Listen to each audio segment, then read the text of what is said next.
Assalomu alaykum, hurmatli aziz qarindoshlar, hammalariningki shu joy vaqti xayrli bo'lsin. Mening ismim Tug'luq Hamish, Shvetsiyaning poytaxti Stokgolmda yashayman. Men navbatda ota-onamni o'rlikka chiqish uchunga Shvetsiyaningki poytaxti Stokgolmdagi ya'ni parlament binosining oldida yolg'iz kishi namoyish qilyapman. Men bu nima ma'uni boshlashdan burun bir nima qo'ytay, bir kirish so'z qo'ytay. Ajoyib odamlar bor ekan. Bana telefon qilib, Tug'luq, seni Shvetsiya bexatarlik idorasiga tutishga tayyorlik qilibdi. Shunda sen qurultay bu odamlarningki nimasiga tegib, shaxsiyatiga boshqa ishlarga qilg'ashqa shuningga seni tutishga tayyorlik qilibdi deb bana alaydan gapirdi. Ya qarindoshlar, bu Shvetsiya bexatarlik idorasi bir odamni tutishdan burun birisiga telefon qilib ani tutyapmiz yoki anda qilyapti, bunda qilyapti demdi qarindoshlar. O'ylab beqinglar. Bu Uyg'ur qonunini men bostirib oldimmi meni tutadiganqa? Indigenous people'ni men qilyaptimmi? Indigenous people qilib yana odam paypa qilgandek, yana mustaqillik talab qilyapmiz deb men qildimmi? Davlat qochoqchilikni men qildimmi? Suriyaga odamni men soldimmi qarindoshlar? Qarindoshlar, bunda o'shqanimizni bunda ishiltib bir narsa yozaylik yoki bir narsa telefon ichib gap qilaylik qarindoshlar. Ispatsiz unda qalaymikan gap qilmanglar. Men endi o'zimga kirgan ba'zi bir bunda telefonlarnikini xatir qoldirib qo'yman. Men gapinglarga o'zinglar egolanmay qolsizlar qarindoshlar. Bu Uyg'ur qonunini bostirib o'tgan men bo'lmasam, ya indigenous people qilib o'tgan men bo'lmasam, ya bir qochoqchilik o davlatdan bu davlatga odam solgan men bo'lmasam, ya men bir saranglik kelishkish bejarib dunyo Uyg'ur qurultayida ishiltib, hem davlatdan paravallik qilib, hem qurultaydan pul olib ishlagan odam men bo'lmasam qarindoshlar. Chirib ketgan nahaqchiliklar, chirib ketgan vahshiyliklarning ichida mening bir birotalmi ishim bo'lmasa, men faqat ota-onam deb chiqdim. Meni dunyo Uyg'ur qurultayidagi nopozliq odam qo'ydi. Shuning uchun men boshqalarni dedim. Shu odamning o'zini ismini chiqarmay turib dedim. Meni chaqqanimi dedim. Menga to'rda hujum qilganim dedim. Men dedim, "O sotda bo'lamdi, saqchida bo'lamdi. Qanday yerda bo'lsa men ko'rishga tayyor." Uni menga undaq telefon qilib, ma'balning bir psixikasi sunib ketami yoki ma'nosini bir yig'ishtirib kirib ketami deb undaq narsada o'ylamanglar qarindoshlar. Men har qanday vaqtda dedim-ku 24 soat tarbiya holatda deb. Men hamma narsamnikini, o'zimnikini joy-joydan chiqara olayman. Men uchun do'stlar dunyoninki har qanday yerdan kelalaydi. Men uchun har qanday bir odam to'g'ri yo'lda yurayotganki, to'g'ri yo'ldagi do'stlarim men uchun tik tura oladi. Bu gap beshar qilib ketsin.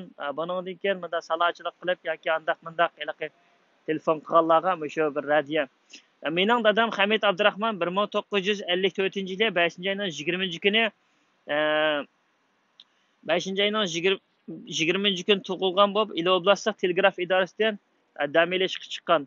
Opam Sadat Bovdun bo'lsa 1956-yili 8-oyning 21-kuni tug'ilgan bo'lib, Ili mehmonxonasidagi qatnash bo'limidan pensiyaga chiqqan bo'lib, bular 2017-yili shu nimaninki Ma'vu İl oblastlik bexatarlik idorasininki atgan soat 9larda shu buyruq tushiriblam tutib ochib ketgan bo'lib, keyin Bo'zlik turmaga ochib ketgan. Bo'zlik turmada andan keyin 2018-2019 u yerda bo'lib, bundan keyin 5 yillik og'zaki 18 yillik kesib turmada hozir jazo muddatini o'tayotdi. Dadam Kunastik turmada, opam Bayondaydagi turmada. Bayondaydagi ya'ni diviziyaning turmasida. Bular shu meningki kesilib ketishning sababi bo'lsa, meningki shu nimaga siyosiy faoliyatlarga qatnashdi. Andan keyin shunda nima Turkiyaga kelib ota-onasi bilan ko'rashgan degan arzimagan bahonalar bilan nimani shu opam dadamni shunda kesib o'tgan. Andan keyin ba'zi bir kishilarningki shu g'uljiq berish jarayonida nacharlik qilib, shu tordagi shaxsiy uchurlarimni olib berganligi, shu xo'jayinniki bexatarlik idorasidagilarni materiallar bilan ta'minlaganligi, oshirma darajada qilib chaqqanligi, undan keyin o'shadagi tuqqanlarimniki baldir kelgan siyosiy ishlar bilan shug'ullangan shularga qaytib turib, ko'kiltib setib, mishta chiqib, shunday ahvolni keltirib chiqargan. Bununkimi shu degan chog'da shu xo'jayinniki hozir savxiy bo'lib o'zimi nima qilib ketdi, shu Nig'mat degan gumonjoniki boshlig'i, shu opam dadamni bular bo'ldi o'qishdan chiqdi deb qo'yib etamiz degan chog'da, tizimlik tushgan chog'da shu unimay nacharlik qilib, yuqurlab bizning oila bilan kirishib, mana shunday qilgan. Ang oxirida o'zimi savxiy bo'lib, mana hozir turmada 20 yillik kesib etibdi. Qarindoshlar, mana shunday Xitoyga qanday shaklda sizlar nima g'alchilik qilsanglarmi yoki qanday qilsanglar, Xitoy degan hammani Xitoy. Xitoy yalnız Uyg'urlarni emas, Xitoy butun dunyoni aldab ketdi. Butun hozir dunyomi Xitoyniki qandaqligini bilib ketdi, cho'chib ketdi. Shuningga qarindoshlar, o'sh kallamizni yig'ib etib, o'zimizniki nishonni aniq belgilagan asosda chet ellarda o'zimizga puxta bo'laylik. Bu ota-onlarimizniki, qarindoshlarimizning ishlarini xalqaro jinoiy ishlar sotiga beraylik, material to'liqlab kelinglar degandan rost narsani beringlar, yag'an narsa bo'lib qolsa, ular bilib oladi amerikaniki. Undan keyin bunda iliqi o'zimizniki kallasida bir millatga bo'lgan, vatanga bo'lgan bir iliqi so'ygi shakllansin, millatchilik engini yetildiraylik qarindoshlar. Andaq tuzkorlik qilib ketmaylik. Xaylarning tarafini olmaylik. O'zimizningki kallasi, o'zimizningki o'sha ikki mo'rimizning ustida bo'lsin. O kallamizni o'zimiz beshimiz mo'rimizning ustida olib qo'yib, xalq bizning kallamizni o'yintib qilsa, yaxshi bo'lmaydi qarindoshlar. Qarindoshlarga ega chiqaylik, ota-onamizga ega chiqaylik. Menga bugun hozir men yerdan so'zlashgandim. Bugun vaqirmaydi sang bo'ptiki, ichida yig'im bo'layotgan atlikka tigarak kelgan chog'da qilsang bo'ladi dedi. Shundan men askartib qo'ydi, yig'im bo'lsa tovlamaslikdan to'g'risida yoki bo'lmasa tinish shaklda.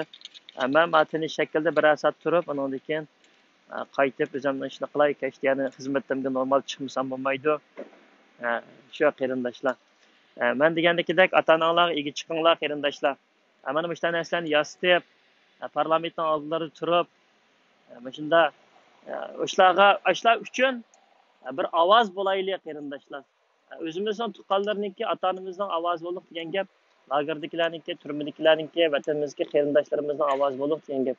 Bu yerga kelib bizdan faqat bir ota-onamizni so'ramaydi, boshqa qarindoshlarimizni so'raydi. Hozir Xitoy tarbiyalash lagerlarini yepatdiq. Andaq degan vaqtda cho'qim biz Xitoyga qarshi nimada chiqib gap qilishimiz kerak. Unda olsa qarindoshlar, men birdan turma, ana keyin ketaman, unda olsa Xudoyimga omonat hamsa.